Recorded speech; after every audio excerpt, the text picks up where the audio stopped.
तो आषाढ़ मास के शुक्ल पक्ष की एकादशी को देवशयनी एकादशी के नाम से जाना जाता है। साल में 24 एकादशी आती है, महीने में 2 एकादशी आती है और सभी का अपना अपना महत्व होता है और पूजा विधि सबकी लमसम एक ही होती है। एक ही तरीके से सभी एकादशी की पूजा करी जाती है। तो देवशयनी एकादशी आषाढ़ मास के शुक्ल पक्ष पर पड़ती है। तो देवशयनी एकादशी के दिन ही भगवान विष्णु जी योग निद्रा में चले जाते हैं, यानी कि वे विश्राम करने के लिए क्षीर सागर में चले जाते हैं।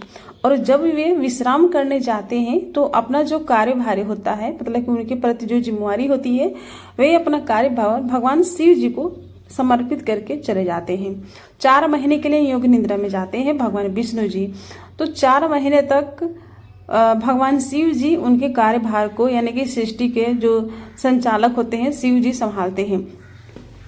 तो 4 महीने भगवान योग निद्रा में जाते हैं। इसी वजह से कहा जाता है कि हमें शुभ कार्य नहीं करने चाहिए, क्योंकि जब हम कोई भी शुभ काम करेंगे, जैसे कि शुभ कार्य में कौन से हो गए, जैसे घर का गृह प्रवेश हो गया, मुंडन हो गया, या कोई भी आपका अन्य कोई भी शुभ कार्य है, तो वो हमें नहीं करना चाहिए। वैसे तो शिव जी तो होते हैं, लेकिन विष्णु जी विश्राम करने चले जाते हैं, योग निद्रा में जाते हैं, तो हमें उनका आशीर्वाद नहीं मिलेगा।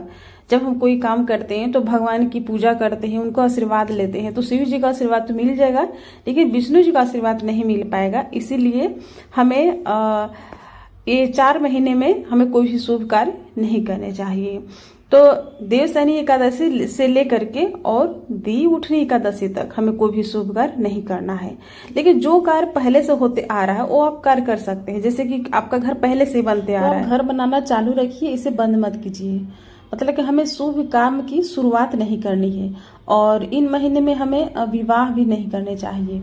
तो देखिए, शुभ कार्य तो नहीं करना है, हमें कोई नया व्रत भी नहीं उठाने चाहिए। जैसे कि आपने 16 सोमवार का व्रत उठाना है, प्रति सोमवार का व्रत उठाना है, कोई भी मंगलवार का व्रत हो, मतलब कि कोई भी आपको व्रत उठाने की इच्छा हो, तो आप एकादशी, देवशयनी एकादशी से लेकर के देव उठनी एकादशी के बीच में आपको कोई भी नया व्रत भी नहीं उठाना है। आप इसे पहले व्रत उठा लीजिए। तो इन सब महीनों में, जैसे कि मैंने बताया, शुभ कार्य नहीं करने हैं। अब हो गई कि हमें देवशयनी एकादशी के दिन पूजा कैसे करनी चाहिए और किन नियमों का पालन करना चाहिए। तो देखिए, जैसे कि मैंने बताया, महीने में 2 एकादशी आती है, सबकी पूजा विधि एक ही होती है। तो जैसे कि एकादशी का व्रत 3 दिनों का होता है और 10वीं तिथि से व्रत शुरू हो जाती है। 10वीं के दिन आपको रात में भोजन नहीं करना है, याद रखिएगा।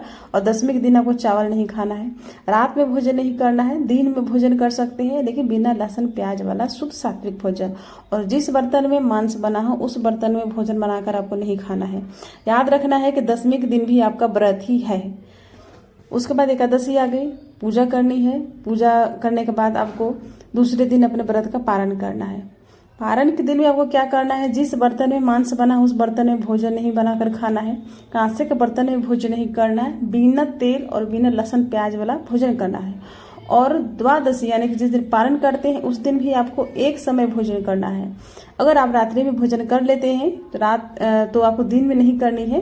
अगर आप दिन में ही भोजन कर लेते हैं पारण के दिन, तो आपको रात में भोजन नहीं करनी है। तो एक समय भोजन कीजिएगा, एक बार ही भोजन कीजिएगा और एक बार में ही, मतलब आपने जितना भी भोजन खाना हो एक बार लेकर बैठिए, दोबारा से आपको पर्सन कहा जाता है, अलग से लेकर के मतलब आपको नहीं खाना है। इस तरह से व्रत किया जाता है। और पारण के दिन आपको स्नान करके, पूजा करके, दान और दक्षिणा दे करके ही अपने व्रत का पालन कीजिए। दान आपको क्या देना है, कोई भी अनाज ले सकते हैं, चावल, गेहूं, आटा, जो भी आपका सामर्थ्य हो उसके हिसाब से दे करके, और थोड़े से दक्षिणा 11, 21, 51 जो आपको समर्थ हो दक्षिणा दे करके और अपने व्रत का पालन करना चाहिए। आप चाहे तो अपने घर में ब्राह्मण को या कन्या को बुला करके ही भोजन करा सकते हैं। तो इस तरह से इन नियमों का पालन करना चाहिए। और एकादशी के दिन जैसे कि हमें ब्रश तो बिल्कुल भी नहीं करनी है, दातुन भी नहीं करना है। तो क्या करना है, हम 10वीं के दिन ही रात में जब भोजन करेंगे, 10वीं के दिन रात में भोजन नहीं करना है, आपको दिन में ही करना है। 10वीं के दिन आपको रात में जैसे कि फल ले सकते हैं, दूध ले सकते हैं। तो सोने से पहले, 10वीं के दिन सोने से पहले अपने दांतों को अच्छे तरह से ब्रश करके और साफ कर लीजिए। दूसरे दिन एकादशी जब आए तो एकादशी के दिन आपको क्या करना है, दातुन बिल्कुल भी नहीं करना है, ब्रश भी नहीं करना है। अपने दांतों को उंगल से साफ करना है, उंगल से साफ करके और 12 बार गिन करके, जब कुल्ला करें तो गिने 12 बार आपको कुल्ला करना है। 12 बार कुल्ला करके और फिर आप स्नान करके पूजा कर सकते हैं। इस तरह से आपको एकादशी के दिन करना है।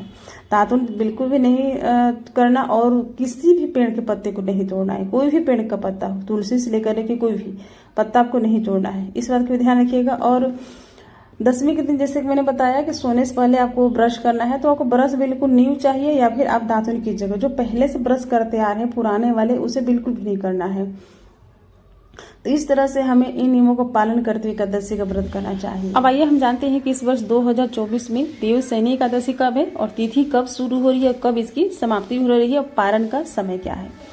तो देखिए, इस वर्ष 2024 में देवशयनी एकादशी 16 जुलाई को रात्रि 8:33 से शुरू होगी, और इसकी समाप्ति 17 जुलाई को रात 9:02 पर होगी। तो ऐसे में आपको 17 जुलाई को ही देवशयनी एकादशी का व्रत रखना है। और पारण का शुभ समय है 18 जुलाई को शाम 5:32 से 8:17 तक। आई होप आपको वीडियो पसंद आई होगी। लाइक कीजिएगा, चैनल पर नए हैं चैनल को सब्सक्राइब कर लीजिएगा, वीडियो को ज़्यादा से ज़्यादा फ्रेंड एंड फैमिली के साथ शेयर कीजिएगा। फिर मिलेंगे नए वीडियो के साथ, तब तक हरे कृष्णा, राधे राधे।